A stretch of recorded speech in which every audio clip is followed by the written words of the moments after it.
Hello students, good morning. आज का हमारा टॉपिक रहेगा मल्टीप्लिकेशन ऑफ इंटीजर्स, जो बिलोंग करता है एनसीईआरटी मैथ्स के चैप्टर नंबर फर्स्ट इंटीजर्स से। तो बच्चों, प्रीवियस क्लासेस में हम addition and subtractions of integers पढ़ चुके हैं। आज हम मल्टीप्लिकेशन के बारे में पढ़ेंगे। तो देखिए बच्चों, मल्टीप्लिकेशन ऑफ इंटीजर्स यानी कि हम इंटीजर्स की मल्टीप्लाई कैसे करते हैं। तो जिस तरह हमने एडिशन एंड सब्ट्रैक्शन में कुछ प्रॉपर्टीज को किया था, उसी तरह मल्टीप्लिकेशन की भी प्रॉपर्टीज होती हैं। सबसे पहले कुछ इंपॉर्टेंट पॉइंट हैं, तो उनको आपने ध्यान से समझना है, उनको ध्यान से नोट करना है। तो देखिए, फर्स्ट क्या है, when we multiplying a positive integer and a negative integer. जब हम क्या करते हैं, हम एक पॉजिटिव इंटीजर और एक नेगेटिव इंटीजर इन दोनों की मल्टीप्लाई करते हैं, we put a minus sign before the product. Very important कि जब हम किसी पॉजिटिव इंटीजर और नेगेटिव इंटीजर की मल्टीप्लाई करते हैं, तो हमारा जो प्रोडक्ट आता है यानी कि हमारी जो मल्टीप्लाई आती है, उससे पहले हम माइनस के साइन का यूज करते हैं। कैसे? मान लीजिए एक इंटीजर है हमारे पास -2, क्योंकि इंटीजर्स के अंदर क्या आते हैं बच्चों, सारे ही पॉजिटिव नंबर होते हैं, 0, और सारे ही नेगेटिव नंबर्स। तो -2 एक इंटीजर है हमारे पास, हम उसकी मल्टीप्लाई करते हैं 5 के साथ। तो देखिए, -2 ये एक नेगेटिव इंटीजर है, 5 क्या है, पॉजिटिव इंटीजर है। तो हमारा जो प्रोडक्ट आएगा यानी कि 5 2 जा 10, अब वो 10 किसका रहेगा, प्लस का रहेगा या माइनस का।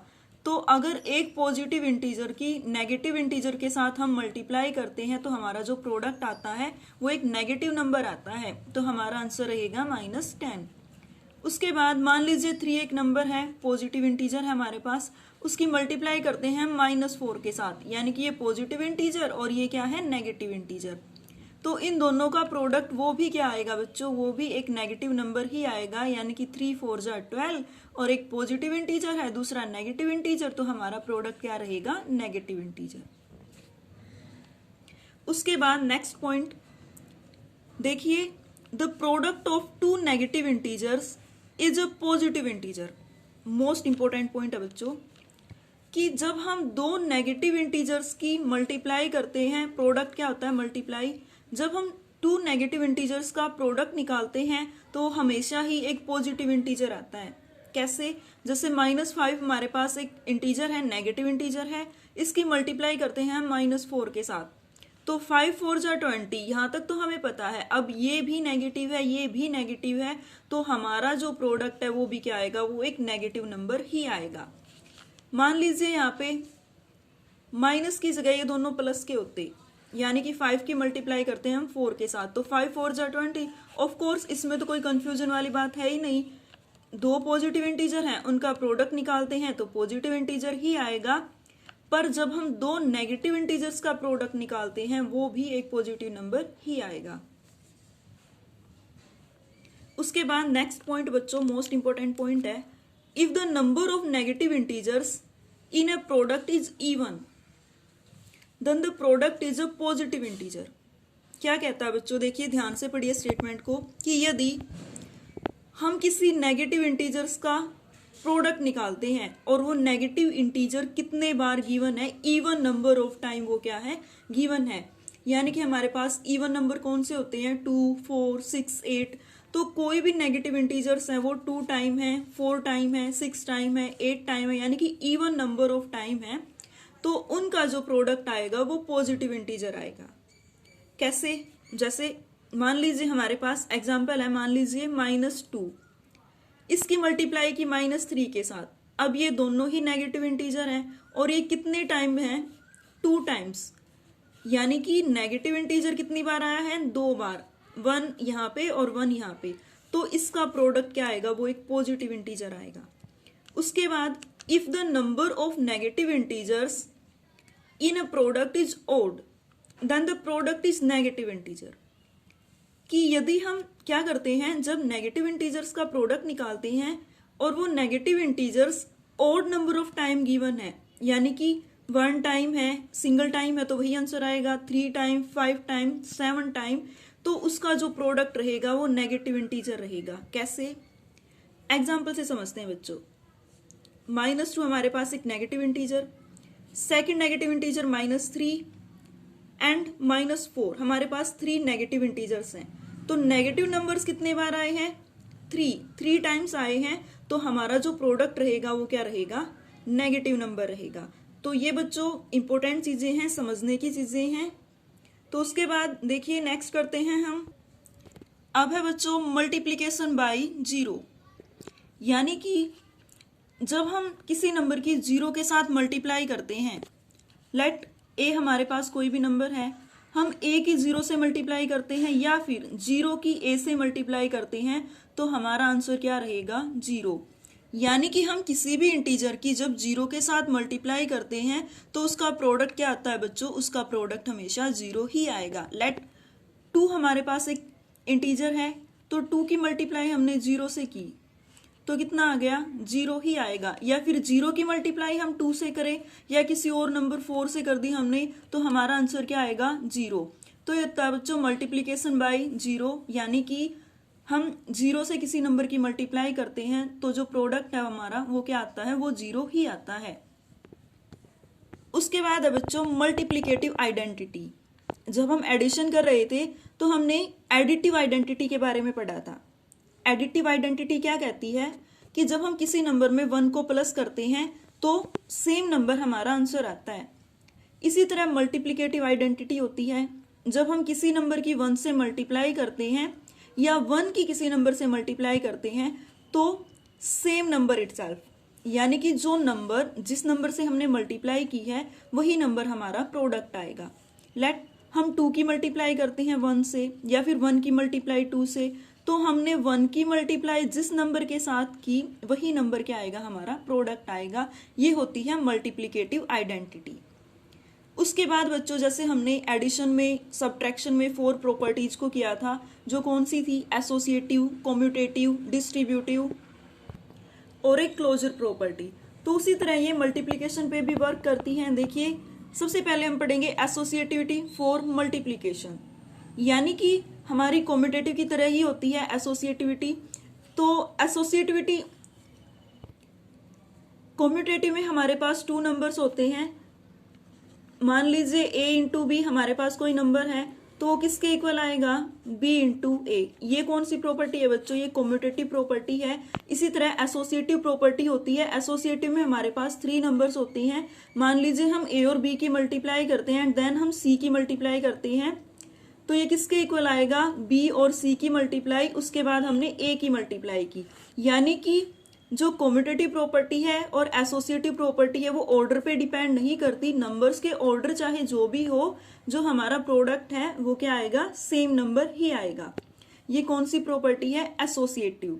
उसके बाद है बच्चों डिस्ट्रीब्यूटिव प्रॉपर्टी। तो डिस्ट्रीब्यूटिविटी में देखिए डिस्ट्रीब्यूट क्या होता है? बांटना।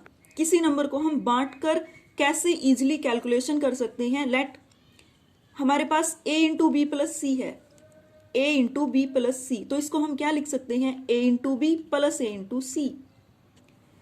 इसी तरह मान लीजिए a into b minus c, तो इसको हम क्या लिखेंगे? a into b minus a into c. यानी कि एक बार हमने हमारे पास जैसे ये 2 नंबर्स हैं, यहाँ पे a into B plus a into c, तो a को हमने कॉमन निकाल लिया, अंदर क्या बचता है? यहाँ b और c।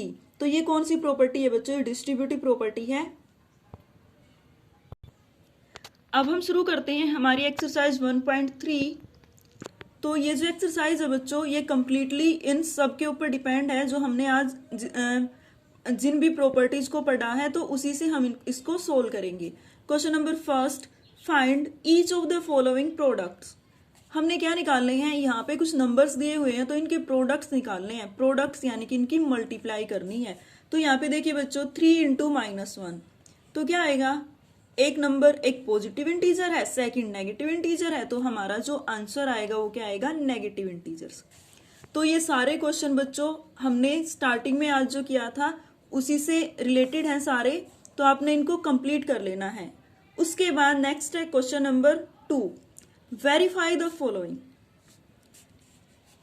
ए और बी 2 पार्ट दिए हैं तो हमने इनको क्या करना है? वेरीफाई करना है। कौन सी प्रॉपर्टी हमारी इनके अंदर यूज होगी और हम इसको कैसे वेरीफाई करेंगे। जैसे देखिए 18 into 7 plus into -3 is equal to 18 into 7 plus 18 into -3, यानी कि ये जो है हमारा ये किसके इक्वल है, इसके इक्वल है। तो इसको हमने बताना है कि ये इसके इक्वल कैसे है। तो देखिए बच्चों कैसे करेंगे, हम क्या करते हैं left hand side and right hand side को अलग अलग ले लेते हैं। ये हमारा लेफ्ट वाला है, लेफ्ट साइड हमारा जो लेफ्ट हैंड है उसकी तरफ, और ये क्या है राइट साइड में, राइट हैंड साइड। तो देखिए पहले हम लेफ्ट हैंड साइड को सोल्व करेंगे। LHS ले लिया हमने, क्या है 18 इंटू 7 प्लस इंटू -3। तो इसको हमने सोल्व करना है, क्या इसकी कैलकुलेशन के इक्वल आती है। तो देखिए इसको कैसे सोल्व करेंगे। सबसे पहले 18 इंटू, पहले हम ब्रैकेट को सोल्व करते हैं। तो ब्रैकेट में इसमें क्या है 7 प्लस -3, यानी कि प्लस और अंदर क्या है माइनस। तो प्लस माइनस क्या होता है बच्चों, माइनस होता है। तो 18 इंटू 7 -3 हम इसको लिख सकते हैं। तो 7 -3 कितना आएगा 4, 18 4 जा 72। तो ये तो आ गया हमारा 72। अब हम RHS को सोल्व करके देखते हैं। तो RHS में देखिए 18 इंटू 7 प्लस 18 इंटू -3, यानी कि 18 इंटू 7, 18 7 जा 126 प्लस 18 इंटू -3, एक पॉजिटिव इंटीजर सेकंड नेगेटिव, तो प्रोडक्ट नेगेटिव इंटीजर आएगा, और 18 3 जा 54। तो हमारे पास क्या आया 126 प्लस माइनस क्या आएगा माइनस। तो 126 माइनस 54 इज इक्वल टू, इसको सोल्व करेंगे, माइनस करने के बाद आ गया हमारा 72। तो LHS जो है वो RHS के इक्वल है, तो हैंस वेरीफाइड, यानी कि हमारा यहाँ पे क्या होता है ये प्रूव होता है। अब एक चीज देखिए ध्यान से कि ये कौन सी प्रॉपर्टी है बच्चों। देखिए यहां भी 18, यहां भी, तो इसको हम मान लेते हैं A। उसके बाद 7 को B ले लिया, -3 को ले लिया हमने C। तो ये क्या है A into B plus A into C। ये क्या होता है A into B plus C। तो A into B plus C, इसको हम A into B plus A into C लिख सकते हैं। ये कौन सी प्रॉपर्टी होती है बच्चों, डिस्ट्रीब्यूटिव प्रॉपर्टी। तो डिस्ट्रीब्यूटिव प्रॉपर्टी से ये क्या है, ये डिस्ट्रीब्यूटिव प्रॉपर्टी गिवन है, तो यहाँ पे हमारी जो प्रॉपर्टी है वो क्या होती है, वो सेटिस्फाई होती है। उसके बाद नेक्स्ट इसी का second part, -21 into -4 plus -6 is equal to -21 into -4 plus -21 into -6। ये सेम है बच्चों, डिस्ट्रीब्यूटिव प्रॉपर्टी है। -21 यहाँ पे कॉमन लिया हुआ यानी कि A, और ये है A into B plus C। तो पहले हम लेफ्ट हैंड साइड को सोल्व कर लेंगे, -21 इंटू -4 प्लस -6। तो ब्रैकेट वाला सोल्व करेंगे, -21 एज इट इज रहेगा, -4 और ये प्लस माइनस क्या हो गया -6। तो -21 इंटू -4 एंड -6 कितना होता है -10। तो अब हम इनको मल्टीप्लाई करेंगे, ये भी नेगेटिव इंटीजर, ये भी नेगेटिव इंटीजर, तो नेगेटिव नेगेटिव प्रोडक्ट क्या आएगा पॉजिटिव इंटीजर। इसी तरह हम RHS को भी सोल्व कर लेंगे, तो ये हमारा इसके इक्वल आ जाएगा। दैट मीन्स यहाँ पे ये प्रॉपर्टी क्या होती है, सेटिस्फाई होती है। अब देखिए बच्चों एक बार थोड़ा सा बता देती हूँ कि डिस्ट्रीब्यूटिव प्रॉपर्टी होती क्या है। मान लीजिए 16 इंटू 12 हमारे पास, हमने क्या है इनका प्रोडक्ट निकालना है। 2 नंबर्स हैं 16 एंड 12, इनका प्रोडक्ट निकालेंगे। तो उसके लिए हम क्या करेंगे, हम इनमें से किसी भी एक नंबर को डिस्ट्रीब्यूट कर लेंगे, यानी कि 16, ये 12 है तो 12 को हम 10 + 2 लिख सकते हैं। तो 16 को मान लीजिए हमने लिख लिया A, 10 को B मान लिया और 2 को C, यानी कि ये क्या आ गया A into B plus C। तो इसको हम क्या लिख सकते हैं A into B plus A into C, यानी कि 16 इंटू 10 प्लस 16 इंटू 2। तो 16 10 जा 160, 16 2 जा 32, इनको हम प्लस करेंगे कितना आ गया 192।